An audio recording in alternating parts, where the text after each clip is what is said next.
ba? This Friday, brunch break naman tayo. So, the Mamamayang Liberal party list is seeking a seat in the lower chamber in next year's elections. What are the campaign plans and what are their priority programs for the public?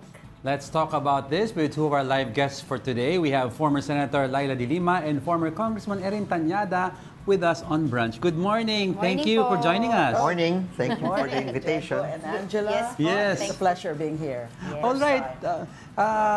Of course, we'd like to start off, Senator Leila. No?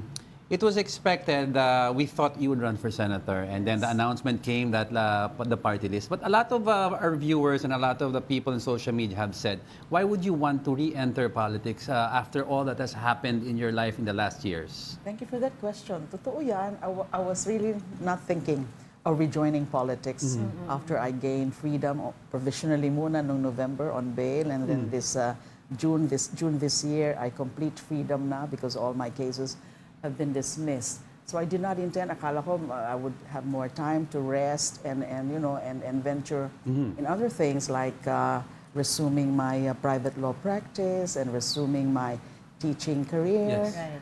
But things happen. When I say things happen is because nag-iikot kami noon, kasama ko rin sila Yeah. because we were promoting the ML and then the ML party list, and I was also sharing my story with people, especially sa mga universities and colleges. And then people really would approach me and would ask me, babalik ho ba kayo sa Senado? Dapat ho bumalik kayo sa Senado. And then I would always say, no, magpapahinga na muna ako ngayon. Alam niyo naman, almost 7 years na kinulong ka, hindi mahirap yun, kailangan pa ako mag-adjust. But fortunately, naka-adjust naman kaagad ako. Naka-adjust ako sa ingay ng mundo compared to my life of solitude there at the PNP Custodial Center. And then, nagkaroon ng because, I was thinking, baka masayang lang na I'll just be really a private citizen Leila. Of course, I can still pursue my core advocacies. Alam niyo naman po, yung advocacies ko, human rights, justice, democracy. As a private citizen, I could do it. Pero naisip ko rin na mas maganda na balik ako sa public sphere and lalo na kung ang kaharap mo na lagi, kausap mo na lagi, ay iba-ibang mga sektor ng lipunan. Yung mga marginalized sectors. And precisely, ML party list stand for those marginalized sectors. So naisip ko, why don't I lend my voice for those, for the marginalized sectors? A stronger voice, a courageous voice to advance their interest. Ang daming problema ngayon sa bayan. Talaga apektado lahat na sektor. And lalo na nung nakita ko na sila ang magiging mga kasamahan ko. Si Ted Bagilat, who is our second nominee, and then si Erin, former Congressman Erin Tañada. So, gano'n na lang, nagbigla na lang. Although last minute decision talaga yun. It's so difficult to because it's again, a parang panibagong Yugto ng buhay. Ng aking buhay ko. Totoo. Yung chapter. And at the same time, whether it's in the Senate or in the House of Representatives, meron ka namang boses. Mapupursu mo pa rin yung advocacy. And it's legislation. And legislation. And especially engage also in national discourses sa dami ng mga issue ngayon na lumalabas. Gusto ko nga po isa-isahin yung issue niya. Before that po, former Congressman Erin Tañada, we haven't seen you in the political scene, di ba? For some time now. I mean, as... Well, 2019. Well, ano nga po, can you explain to us po, siguro mas maiging ma-explain po ninyo, ano po talaga yung nire-representa ng ML party list? Well, ML is the sectoral wing, multi-sectoral wing of the Liberal Party. So, if we talk about the Liberal Party, kasi you talk only about elected officials. Yes. No? So in 2011, the party leadership decided to open up the membership of the Liberal Party to different sectors. And this was approved. So in 2012, they identified the sectors, fisherfolk, farmers, women, youth, urban poor. And this was approved by the party leadership, and the expression of that was called Mamamayang Liberal. no, in English, of course, liberal citizens. And we tried to have the sectoral wing accredited by the COMELEC for the 2022 elections. We went through the process in 2021. It was denied. So last year, we tried again. And fortunately, in July of 2024, na-approve, Ito na yun. no, na-accredit yung ML. So it has always been a part of the Liberal Party. And I think maraming nagulat, no? This is the first time that, of course, it's in the reverse. Because if you look at the other party list groups, you have Bayan Muna, who is a party list that fields candidates for the senatorial level. Akbayan, the same. Now it's the reverse. It's the political party that is Oo fielding. nga eh. That's right, that's right. Baliktad niya Oh. yun. But I'd like to ask also, Senator Leila, a lot of people are asking that after your experience, what happened? You were detained for a long time based on testimonies that were supposedly fabricated, and eventually nag-recant din sila. But what are your plans daw for the justice system in terms of being Juan de la Cruz na hindi senador, na hindi isang government official? How will you fight this system? Ang unang-una ay kailangan palakasin, palawakin yung access to justice. So many have no access to justice. And then syempre yung speeding up of the process, kasi hanggang ngayon problema pa rin yan, yung chronic delays. Although the Supreme Court has been issuing certain guidelines on how to reform that aspect na mas mapabilis. Pero minsan hindi pa rin nangyayari yan. Look at what happened to my case. Almost 7 years pending yung mga kaso. And then syempre of course yung attitude ng ating justice system, yung sector, yung criminal justice system natin, na, everyone should be treated equally, same access to justice, and then same treatment, na kasi nangyayari ngayon kapag ordinaryo, ang bilis-bilis madakip, tapos kinukulong, tapos dahil walang abogado, ay napakatagal ng kaso, na minsan mga sumusobra pa sila sa piitan dun sa imposable penalty, na hindi pa sila nako-convict. And yet when it comes to high-profile, powerful personalities, pahirapan sa pagdadakip sa kanila. We all saw that happened recently. The case of Alice Guo, Huaping, on the case of Pastor Kibuloy, and then meron pa ngang hindi pa nagpapakita o bumabalik dito. Like sila Teves and also si General Bantag. So there should be significant, meaningful, and genuine reforms in our criminal justice system na hindi dapat ganon, double standards. And then even yung pagtatrato din sa mga nakakulong, may double standard din. Yung look at the situation in the correctional facility. Isa pa ho yan na gusto ko talagang yung correctional, the prison reform. Yes, that's right. I actually filed a comprehensive reform bill when I was still a senator, hindi naman pinansin, yung Unified Penitentiary Bill. And syempre, kasi the urban poor is part of the sectors that we represent. There are many problems, challenges affecting the urban poor sector. And then sila nga yung tinarget during the war on drugs. So I fought for them. And then these various sectors that ML represent, they have their distinct attributes, they have their distinct aspirations as a sector. But kung titingnan nyo, isang cause, isang ideal, ang sa kanila, bumabalot sa kanila. The common goal is actually social justice, yung katarungang panlipunan.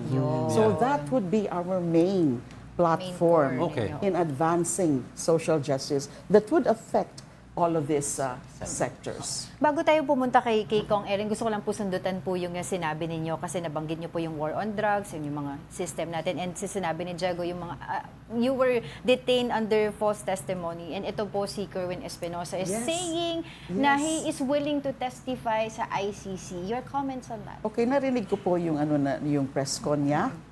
And well, ang dyan is kung meron talaga siyang masasabi, kung meron talaga siyang impormasyon on the drug war killings itself, the very issue. Kasi yan ang pinaka-subject doon sa ICC. At syempre, yung pagpatay dun sa kanyang ama. Yeah. That was a clear case of EJK. And there are other personalities na ganun din. And then, before that, yung testimony ni former Mayor Mabilog, Yeah. ginagamit lang pala yung drug war na yon para diinin, para ipitin yung mga political adversaries. Now, kung meron talaga siyang konkretong kontribusyon sa testimony ni Kerwin na makakapagturo talaga kung sino-sino ang alam niya na involved sa mga pagpapatay na yan, then yes, I think ICC would always welcome all those information. Kasi ang ano lang naman ng ICC is information muna. And that is subject to their validation. That's right. And then, narinig ko rin na humingi siya ng tawad during that press con. Na alam ko naman talaga na inimbento niya yung mga sinasabi niya sa akin noon. And clearly to me, doon pa lang nakita ko na that he was under duress. Na talagang napilitan siya na magsinungaling about yung pagiging protector daw niya ako, na nag-receive ako ng because of one photo, one pinapatawad picture. niyo po ba siya? Pinatawad ko. Actually, pinatawad ko na silang lahat. Isa lang Silang lahat po? Silang lahat, isa lang yung hindi ko pa kaya patawarin. Alam niyo na po yun. Kaya, okay. Mahirap pa po para sa akin. We understand So, that. I just, I'm just asking for God's grace to be able to do that. Pinatawad ko na sila kasi naintindihan ko naman na yung, bakit sila nagpagamit. Under the culture of fear then, the prevailing culture of fear, real fear, na mga pinilit lang sila. Thank you. Okay, I'd like to ask Kong Erin. We've talked about this in our previous shows. You've been a champion for the FOI, and until now we've yet to see a legislated version of this. There is an EO from no less than PRRD. Yes. Why do you think there's some apprehension with several lawmakers to really institutionalize the FOI bill? Well, first of all, that's Executive Order number 2, which President Duterte signed and extended by BBBM. BBM. There might be an apprehension with regard to this because on the questions on who will be able to access the statements of assets and liabilities and net worth, and what information will be available to the public. So I think this is one of the reasons why nahihirapan na may pasa ito sa lower house, no? Although like I mentioned, sayang, there was that great opportunity in 2010, no, before the term of President Noynoy Aquino, that both chambers passed their versions and ratified the bicameral conference committee report, ratified by the Senate. When it came to the House, I think there was an order to kill it. That's why there was a declaration that there was no quorum in the House at the time. So hopefully... Why do you think na may mga ganong order? Well, because they fear that the FOI will be used to uncover, which is, I think, the basic reason for the FOI, uncover possible graft and corruption issues. On officials. So yun yung apprehension na nanggagaling. Are you going to push for it? If given the opportunity, yes. Tuloy pa rin. Yes, kasi it's better to have a law than an executive order which lives only during the lifespan of a current administration. The law is longer. Okay. Totoo. I'd like to ask also, anyone can answer no, about there are several numbers that indicate, even from the opposition voting base, that are satisfied with PBBM's policies and programs. They are being even asked that if they were to choose between PBBM or PRRD, they would have chosen PBBM. Over him. Now, I'd like to ask your assessment, anyone, about what you think is happening right now, that there's an acceptance from previously, I could have never imagined would have accepted this administration. Kasi yung choices nga, yung choice natin nagiging sa dalawa lang. Although medyo, we can say na medyo may pagkukulang ang opposition dyan. Pero we are naman, we as much as possible, the opposition, and when I say opposition, yung Liberal Party and allied groups, is that pinapakita naman namin na we are an independent opposition. But when we say we are an opposition, ang basihan natin is issues-based.